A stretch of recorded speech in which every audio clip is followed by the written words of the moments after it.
2015 USAFL National Championship. The women's competition continues. This match between the Denver Lady Bulldogs and the Sacramento Lady Suns. Joining me on the call is Shiloh Curtis, who is the head of female football development for AFL Victoria. Shiloh, first of all, thanks for joining in on the call with us. What has been your impression of the competition so far? Look, the standard has improved so much. I was last here at the Nationals in 2010, and the number of teams has increased, the number of female players has increased, but the standard of football has increased massively with the heavy investment that's gone into developing female football over here. So it's been a great day so far, and I've really enjoyed watching a whole bunch of games today. There's been a lot of really good games so far in the women's division. We saw one earlier this morning where San Francisco, who a lot of people tipped would be in it at the end with Denver, went down to the New York Lady Magpies. As we get set for this game between the 1-0 Bulldogs and the 0-1 Suns, what are you looking forward most to?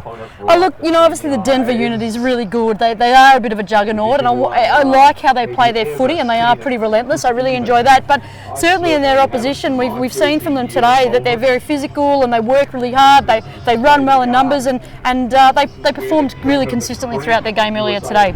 Yeah, and they are 22 games on the trot, Denver. Sacramento, they are 1-10 as an individual unit. They have played with other teams in the past over the last couple of years, but they have grown a very, very good club culture in Sacramento, not only on the women's side, but the men's side behind Matt Bishop and Amy Bishop, who I know you know very well. They're wonderful people, and they've built a very good club in Sacramento. Absolutely, and I think that's the benefit of the new structure here at the Nationals, where we've got two divisions, and clubs can only be in Division 1 if they've got a full list of players for themselves, and that's, you're going to get better club depth. Teams are going to be able to train together more consistently and then develop their own brand of football, rather than trying to bring it all together in on the day like we're seeing in Div 2, which obviously is a bit of a challenge. But how wonderful it is that there's still space to include women from teams and regions where football's not accessible. And a really good example is Simone Shepherd, who's playing in the she's from Portland, and so she's playing in the sort of big mishmash that is Portland, and I think there's some Canadian women in there as well. But she's had a terrific result. But she's one of two women from Portland that, now, if we didn't provide Division 2, she wouldn't be able to play. So it's wonderful for USAFL to be able to do that. Or she would probably be on a team which again, they have the Calgary girls, and they're playing down in Division 2, but they would be up in Division 1, and you don't know what you're going to get when you mishmash teams together. And the other reason that they have this, I think, is because it's been very difficult to seed teams. First of all, they don't really play each other during the course of the season a whole heck of a lot. We're not at the point where we're having 10, 11 game seasons. So when you bring these teams together, when you bring all of them together, how do you do Arizona and Baltimore, Washington, who haven't played with each other the entire season, against a team like, how do you see them up against like a team like Sacramento or New York?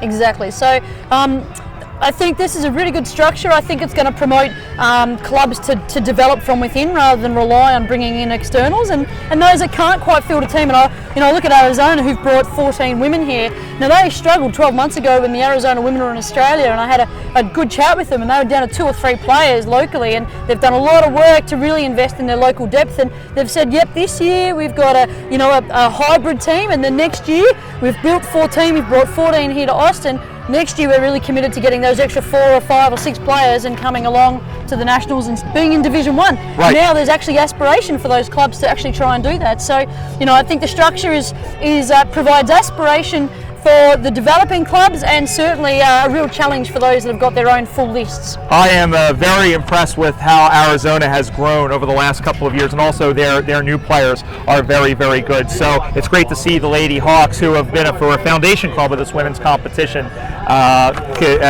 really improve over the last couple of years. The captains for both teams are Hallie Lee and Anna Thexton for Denver, as well as Elaine Schreiber and Katie Klatt, heading back into their huddles as Denver breaks, and they'll go from, it looks like they'll be attacking to our, it looks like they'll actually be attacking to our right, from left to right in the blue jumpers with the red tops, while the Suns in the red jumpers with the yellow tops will be going from right to left on your screen or device of choice. Just about set to go here. Denver won earlier. They had a big win earlier against the Magpies in their first game, and Sacramento went down in a close one to Minnesota earlier today. We have a check of both sides. The umpires are ready. The ball is held aloft by the umpire, and we are set for footy here in the women's division as the Bulldogs looking for win number 23. Lee wins it out of the ruck. They go to the near side, Quokka, and it's kicked along the ground. Digging after it is one of the Bulldogs players, going after it and then finally picking it up right in front of us. There's a good handball back. It's a worm burner on through by Lee. Thexton goes for it, but she can't pick it up. Then she throws a good shepherd, and then it's Schoenagel who picks it up. She kicks it in towards the middle, towards the, looks like the number 17 in Elizabeth Danielson. And we have a whistle and we have a free kick here, as it looks like there was an infringement on the contest, and it will go to Danielson there for a free kick. It looks like it was improper disposal, or rather it was tackling without the ball. But there's a long kick. It goes inside 50, pops straight up in the air, a swing and a miss by Klatt, I believe. And then in there goes Tawania Clark, who missed most of the season with an MCL injury for Denver. She was last year's best and fairest. For my money, she's one of the best players in the league. All of that's going to come out with a free kick. It's Owen Wynn who is going back. The looks like it's going to be a long kick. It's probably, by the time she gets up there and kicks, it's going to be about 55 meters. And yeah, it's probably a little bit outside of her range, but then she's kicking into a really strong breeze. The kicking right of screen certainly has been the end of choice today with the strong breeze in the game, so no surprise that she hasn't penetrated that 52 deeply. And they rush it forward and knock down. The ball comes squirting out. It looks like it's going to be a throw, and it is. So a free kick to Denver. They'll have a chance to shake the Etch-a-Sketch. Haven't seen Denver play yet this season. Is Tawania Clark back to get it? My understanding is they used to play a bash it forward system and then just sort of beat you to the ball. They've added a little bit of depth to their game as Susan Bruce has it. She gets it out to the near side, and that will find the boundary line. We have played about 2 minutes of football, no score, Shiloh. Yeah, look, I sat in the huddle in the earlier game today, and their coach is extremely positive. He's very calm in his delivery. He really encourages them to beat their direct opponent, and they're pretty structured up. They use the back space and the front space pretty well, and we all know how imposing they are in the physical clinches as well. It is. They're a very physical team. They have a lot of very good athletes. As Hallie Lee back in the ruck, she does CrossFit and Olympic-style weightlifting, among other things, but a lot of very good athletes on this team. Quokka is wrapped up by 22, who is on the other side. That's Jen Calloway for Denver. Will have a ball up again as it goes straight in the air, knocked forward by Clo for Sacramento. It squirts out to the near side. Clo has it. She'll handball it on to Hartman, and Hartman is taken down, and it looks like it was holding the ball, so a free kick. It'll come to Susan Bruce. And yeah, typical of Denver with their pressure, they just push hard, they get numbers at the contest and force a contest every time. Up the near side as Kastanek just gets her mitt to it, or rather, yeah, it is Kastanek, and that one goes out of bounds. No score again here in this game between Denver and Sacramento. I think if you were looking at this game as a neutral and tipping it, you would say Denver probably is going to run over Sacramento, but this is a good side as Danielson looked like she was caught high, and she was. So second free kick earned by Elizabeth Danielson right in front of our camera, the commentary position. That's a big booming kick. Clark was under it but can't get to it. Chief was there for Denver. Punched away by Schreiber, and it's picked up again by Clo. As Clo is tackled and dispossessed, it's a whistle, and it's going to be a free kick. Looks like it was holding the ball, and Denver will get the free kick. It's been probably a bit of a surprising start. It hasn't been all Denver's way. You know, we've already had an inside 50. Denver hasn't gone forward yet, so this is their first real convincing effort as they go forward. Sarah Rohner, who is playing after giving birth not too long ago, gets it. She loses it, and it's going to be a free kick, it looks like. Yep, free kick to Sacramento, and again, that is 23, who is Rosemary Clo. Brian Barish alongside Shiloh Curtis. Dennis Ryan is on camera. Glad to have you with us. This match between Denver and Sacramento here in Austin as the long kick is smothered. Oh, it's kicked on again by Danielson, soccered off the ground, picking it up and turning around with it while trying to. She ends up paddling the ball on. Clark shoves down Hartman and then goes after the ball. Joining in there was Calloway for Denver, and the umpire crosses his arms like the Monsignor and says, "Give it to me, we'll have a ball up." And that's exactly exactly what Sacramento is going to have to do. They've got to be first to the footy all game today, because if you let Denver have a sniff of it, they'll burn you on the scoreboard. That's exactly what they do, and picking it up is Jesse Hazen, and the ball finds the boundary line and out of bounds. Hazen has been around this team a long time. There's a fair bit of veterans on this team, but a good deal of rookies for Denver, and that's what really helps sustain their program, is bringing these new girls in. Pushing out of the way, a good job by Chloe again. She is not afraid of Hallie Lee one bit. A lot of people are intimidated by her because she is very strong. They kick it up, but it's smothered. And now picking it up again is Danielson, who goes for the handball, ping-pongs around. Thexton is thrown off the ball by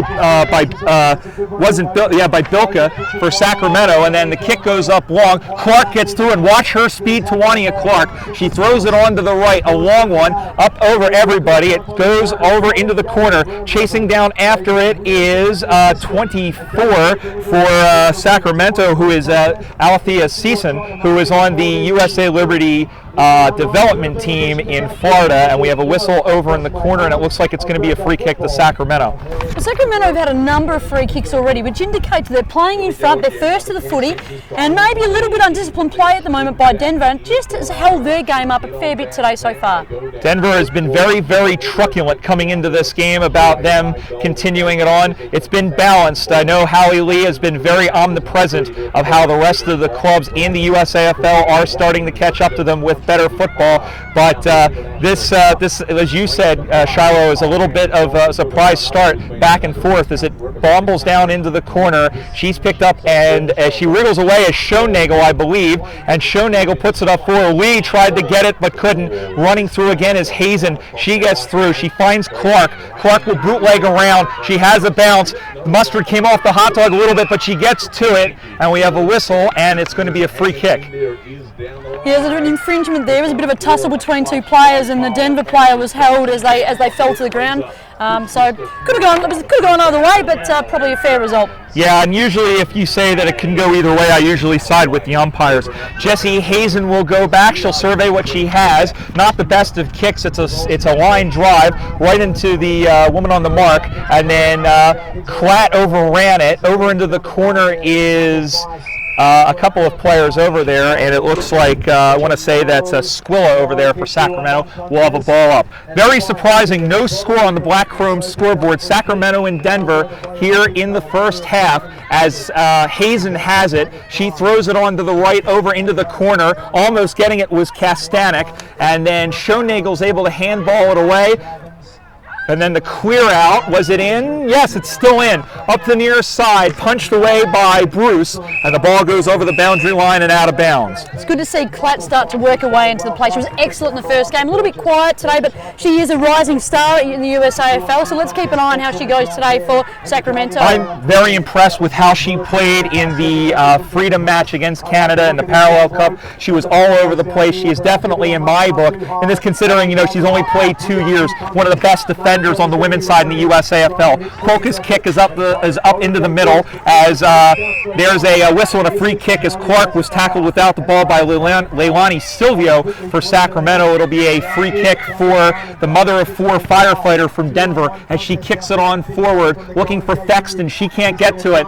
Thexton's going to dig into it, throw in a little bit of a shepherd. It's going to be Sakura who picks it up and goes long up that far side. Digging after it and picking it up is number 5, which is Owen Wynn. And she's tackled. That's got to be holding the ball. It is, and a great tackle over there by the Bulldog player. And we'll see who earned the free kick over there. It looks like, I believe that's 18 over there, which is Allison Brenmaner. And the kick is up on that far side. It takes a hop over on that far side, and the ball goes over the line and out of bounds. I really like the work of, I think it's Mackenzie Sakura across the half-back line there. She hasn't been beaten so far, and she's got a really strong body, and she's using it to the best of her ability, and she's rebounding the ball really well, and her ball use is exceptional. So it's good to see the half-back line doing their job for Sacramento. Yeah, she's doing a fantastic job this season. She platoons on the smaller sides as a fullback, and she played very well in the half-forward back for the Liberty team in that tough loss against the Canadian Midnight Suns team in Fort Lauderdale. Still, go ahead, Dennis. Doesn't matter yet because there is no score, but once again we have our scorers standing right in front of the score. Well, sometimes logic is a four-letter word, as I said during the first game where we had that happen, but Clark is held up, and we have a whistle, and it's going to be a free kick to Sacramento for holding the ball. So here are the Suns, and I'll tell you what, they've had the territorial advantage. I think possession's been about even.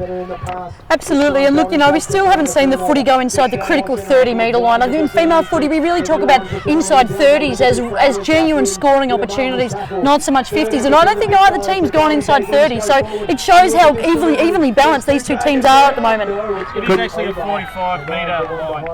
Not that that makes a big difference. Did you get out your protractor there, Dennis? I marked it, so that's all I know.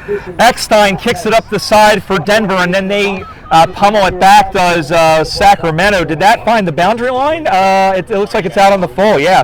Well, I knew it found the boundary line, but I didn't think it found the field of play. So free kick for Denver. Still 0-0 here, we are, I imagine, past the halfway point of this first half. Great to have you along with us here in sunny and hot Austin, Texas. So here is the kick up into the middle and up over the top of everybody. Thexton is there, or check that, that's number 8, that's Julia Meyer. And Meyer can't get it, but a good job of clearing as Sikora goes back up the side, and a nice mark stepping up. Again, I believe that was Eckstein over in the corner. So here is Carrie Eckstein, whose husband Max plays for the men's team. Long high, she out-kicks the coverage, and then on to number 8, again, that's Meyer. She's hauled down, the ball pops loose again, and a whistle. And I didn't see a signal, Shiloh. Yeah, no, I didn't see anything there. It's either going to be a ball up or a free kick to someone. Yeah, looks like it's going to be a ball up. That's about all I've got. It's been a long day. It's all right. Hey, that's pretty good. As Caitlin Masher-Mace up there, she can't get it free, and Sacramento is able to clear it out. A big booming kick into nothing there as Strafe, one of the rookies for Denver, is able to get to it. And Ty Streif picks it up. She throws it onto the right foot. It goes long, and it will get a little bit of a Denver bounce rolling towards the goal, but a good job of Klatt, who comes through and bangs it out to the far side. It's still rolling. Digging in after it is 15, who is Jessica Gray, who we got to see up in New York playing for San Francisco. And we'll touch on that in a little bit, Shiloh, because I think that's one of the great parts of this game. But we'll get to that in a second. Here they come inside the 45. The kick is long, but nobody back. It'll be Myers, Janelle Myers, who will try to mop it up, and she bangs it out in front. And now here comes Denver running through with it. She just gets it onto her right foot. It pops straight up into the air, but right to a member of the Suns, and then being dragged down over there, I believe, was Carly Hartman, and we'll have a ball up just at the edge of the square. So I like that passage of play there, that, it was really positive, promoting passage of play by Sacramento. But when they turn the footy over, what's going to be the challenge for them is how quickly they transition back, and obviously they got caught out a little bit there. So not bad, good start, and certainly, possibly a surprising result at this point in time in the game. We'll see. There is a whole lot of football left to play, even though we are in the back end of this first half. Again, no score between Sacramento and Denver. A little bit of a surprise, I would have to say, in point of fact, as the ball up will come back about 42.5 meters out as Lee knocks it down, not to advantage, and then it's soccered along the ground and then picked up by Callaway, but she can't get it any further than 20, who is Silvio for Sacramento. She kicks it out to the near side as they dig for it. Here's Tara Silkey, one of the rookies, and she gets off a big booming kick, pushed out of the way by Thexton, who will not get to it. It is Klatt who picks it up for Sacramento, throws it onto her left foot, which is her right foot, going up and almost taking the mark was Clark. As the ball goes to the ground, it's picked up and then thrown off the ball. Again, we have a whistle, and being thrown to the ground, it looked like. So it's a free kick for a sling tackle there. Again, Katie Klatt's work there to rebound the footy, and she's just so dependable, and she kicks, you said it's her left foot is her right foot, but her right foot's also her right foot, so she's equally effective on both sides. She really thinks when she gets the ball, and she makes good decisions generally, and is effective when she gets it. That's what makes her so dangerous, and she was a field hockey player at home in Virginia, which I find is pretty cool because field hockey, you don't see that many people transition to it, but going all over the place, you know, and you have to have that same level of fitness, it seems like, when you play hockey. Certainly. She kicks both feet just as well. Silvio looking in front and almost finding Wynn, but not quite as they go inside that hot spot 30, and then a free kick, it looks like, to Denver, I believe, Shiloh. Yes. So that is Tara Silkey with the ball, one of the rookies. Playing in her first season, and she finds Lee up on that far side. Lee will go long. Thexton battling for position. She can't get it, and neither can Sakura. She'll soccer the ball on, does Anna Thexton, who is another longtime member of this team. She's played off and on since 2007, was actually one of the inaugural members of the Freedom National Team way back when, and the ball gets kicked inside as Denver again trying. Sacramento has come closest to scoring so far, which I think, honestly, is a bit of a surprise. As they go up and the ball is still in, it's rattled around, soccered off the ground, and will stay in, kept in on that far side. She shimmies away, does one side, does Roner. Roner kicks that one inside, and I've lost it. I think it's going out of bounds. And yeah, it'll be a boundary throw-in. Yeah, and again, look, I'd really like, I mean, some really good work there, but I'd really like to see some of these girls bend over and pick the ball up rather than try and soccer the ball on the ground. Actually a little bit more effective. Get the ball in your hands and play the percentages. One thing I'll say about Denver is I've watched them over and over again over the years as they turn around and kick for goal, and it dies in front of the goal, it's out of bounds, but it has so gone it's a out good on the result goal. there for Sacramento, and they get the ball back into their possession. And they'll get a chance to shake the Etch-a-Sketch, as it were, and go forward. And Denver have really, in my seeing them over the years, has been known for sort of get the ball forwards at all costs, and they've played a lot of soccer. And if I'm playing against them, you tell them, put your head over the ball and get that ball, and get it and try and draw the call. They aren't doing it as much, it seems, so far. But here they go, another opportunity. But again, that's going to bounce through, and she's going to run on and kick the goal.